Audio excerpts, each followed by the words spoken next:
Hello and welcome back to Ravenwood Acres. Today is part 6 of our emergency communications plans series where we talk about everything emergency communications for the average person, kind of how they can get a plan put together and some of the items they could use to support that plan. And today's plan or today's video is just that, building a kit, a comms kit that you can put in a go bag or in a vehicle for that in case of an emergency situation that will support your PACE plan, your primary alternate contingency and emergency. That video was in our video series on the EMCOMM, so you can check that out. I'll link it in the video if you have not seen that video. All right, but before we get started,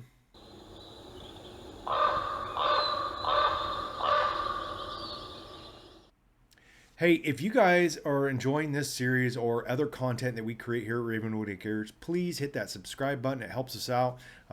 Hit the like button. Follow us at theravenwoodacres.com. If you do there, go over there and bookmark that page. All the products we talk about here in specific videos are usually linked over there. Maybe a little more information about them. Same as they are down below, but sometimes you might forget what video it was, so it's helpful. We're building that website up. It's still a work in progress, but it's getting better by the week, and I'm enjoying learning how to do that because I am doing it all myself. Yeah, and then follow us at other social media links, which are also linked down below. All right, so let's get started talking about building these kits.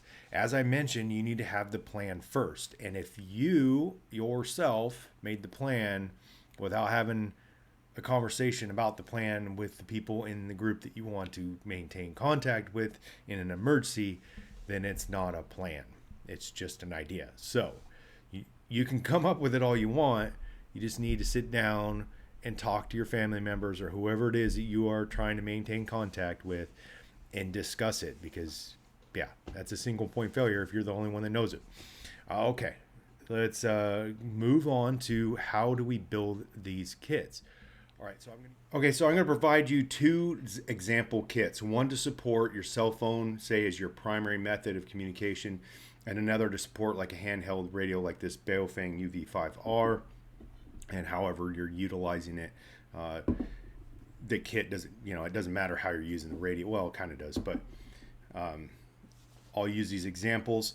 The first one I'm going to start with is your primary kit, which will be for the cell phone. You're going to start off with a carrying case. As I'm going to show you here in the video coming up, some footage. I have an Amazon Basics case that I've had for over 5 years. It's held up to the beating. It's a little bit larger than the other case I have there, which is something I just picked up from a local retail store, electronics section for, I believe, $9.99. The Amazon case is $16.99. So I kind of recommend the Amazon one over the other one just because it's a little larger. And it's held up really well. I travel a lot for my work, and it has been a very useful organizer to keep all my little stuff that I need when I go from an airplane to, from home to onto an airplane to a hotel room or somewhere else. So I have all the essential items I need to charge my phone and whatnot, things like pens and notepads and stuff like that in there too.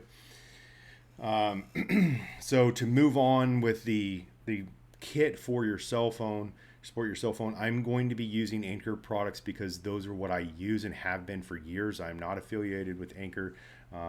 However, I continuously am being impressed by the quality and the value I get for the products of theirs that I own. So of course you're going to want, as you see here in the video, chargers, cables. I have the higher end Anker like woven fabric cables there. They're a little more expensive, but they've held up really well for me, and they've held up to some pretty good abuse. The chargers, if you don't have the manufacturer or like a spare one, like for your phone, for example, mine's a Samsung, you can get the Nano Anker charger. That one's a great little cube. It's small. That's why I chose it. I own a couple different versions of their wall chargers, and happy with all of them.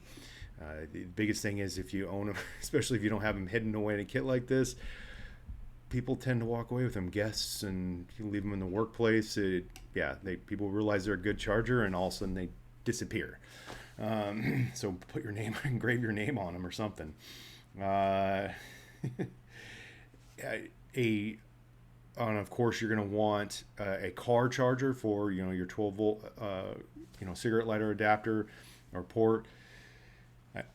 I know a lot of people like I already got one in my car, but you got to imagine all possible scenarios where maybe you don't have you're not in your car. So, and these ones are compact, they're small, they make much larger ones that are good for charging all kinds of devices.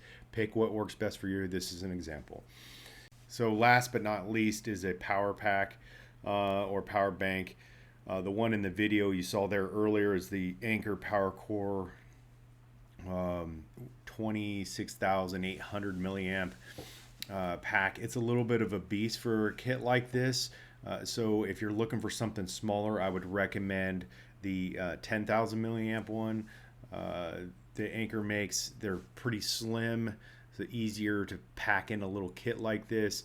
I purchased 2 of them, one for each of my sons to have in their school backpacks with the cable, so that inevitably, like they always forget to charge their phones before at night. So when they go to school, they end up dying, and then they're trying to make phone calls. They can't to call us because their phones are dead. So the real world stuff there doesn't have to be an emergency. It can be a small emergency, and where these things can come in super handy. So look at those as a good option. Headphones are great to have to be able to listen to your phone, in a more private manner, or have a conversation with someone. Have the headphones. A lot of times the ones that come with the phone are decent, and they have the built-in mic on them, so you can use them to talk to someone in a more private manner where maybe other people can't hear you, or it's so loud you can't really hear what someone's saying. So it gives you a better possibility to do that. To hear what they're saying. Sorry. I have thumb drives that are you can have the style that are designed to plug into your charge port, whatever type of phone you have, so that you can go direct, or they're USB on one side. Those are handy. I have the Kingston Traveler 2.0s, and I bought a big old pack of like the 16 gig ones, which is more than enough for documents and things like that. You can have a secure folder on there that's password protected, and have your have your important documents and information, or copies of your important documents and information, just like I said, to have on your phone in a secure folder in the last video, part 5. This just gives you an additional backup, right? If your phone's dead or disabled because it's broken or something like that, or lost, now you have another copy, because you never know the scenario. I wonder if you're evacuating you have to evacuate the area, and you end up in a hotel or some friends or family's house in the next city or state, whatever, over, and having these important documents is great. That's kind of talking more about your go bag stuff, but this all correlates. And then paper copies of some of this stuff is also important. Have pre-printed your ICE, your in case of emergency contacts that you have in your phone, have that printed out, have addresses, have your comms plan printed out, or at least a simplified version of it, to help the person using the kit. And when you'd be surprised, even if you've practiced this stuff and people are stressed and tired and haven't gotten a lot of sleep and things are just chaotic, they'll forget a lot of this. And so having things like that can really help kind of remind people, oh yeah, this is what our comms plan is. I need to start making calls every 30 minutes or every 15 minutes until I make contact. And then after that, once I make contact, every hour, or if situations change. Those are all examples, right? Okay, so moving on here, you're going to see the footage of a radio kit, right? So UV5Rs, disclaimer from my last GMRS radio video. If you haven't seen that, link in the video. The newer versions of the UV5R are locked to where they can only be programmed for ham radio frequencies. Therefore, you can't use them as universally as they would use. These older versions, like I own, could be used. The newer versions still have the FM radio receiver, but you can pre-program FM radio stations, say news stations for your local area. You can program emergency services for monitoring only unless it is, no kidding, a emergency 911 situation and you have no other means of contacting emergency services. You can use this radio to do so. Just make sure that it is an emergency. That's your disclaimer, or my disclaimer. Spare. So you're going to have your radio, whether it's this or another model, GMRS only model. You can have these programmed. Like I said, if you have an older version like I do, they can be programmed for the GMS, or you can have the GMS versions. You can have weather channels programmed into them to be able to listen for weather updates, severe weather updates. You're going to want a spare battery if you have, these are all recommended items. The charge cradle and the wall adapter, and then a car charger. I have a car charger you see here in the video that I built myself. Link in the video for the video series on that. I went through a couple different versions before I found one that works well for me. I believe there's some better off-the-shelf stuff now available, but you have to be careful on Amazon. Some of that stuff is total garbage and actually won't work. They claim to be car chargers and they don't work. Alternate antenna options, like longer antennas to give you better reception and transmission range potentially. I have a few different options here. I got a little wire, J-wire option, and then a longer whip antenna that gives you a little better hand mics and earbuds if you feel necessary.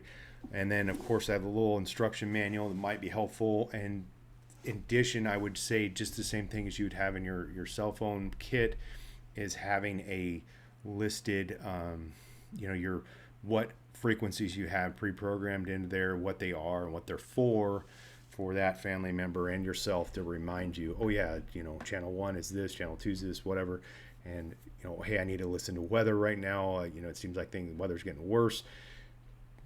Dial in channel 5 or whatever it is, click down, and now you're listening to the Weather Service, National Weather Service, give you updates. So those are all useful.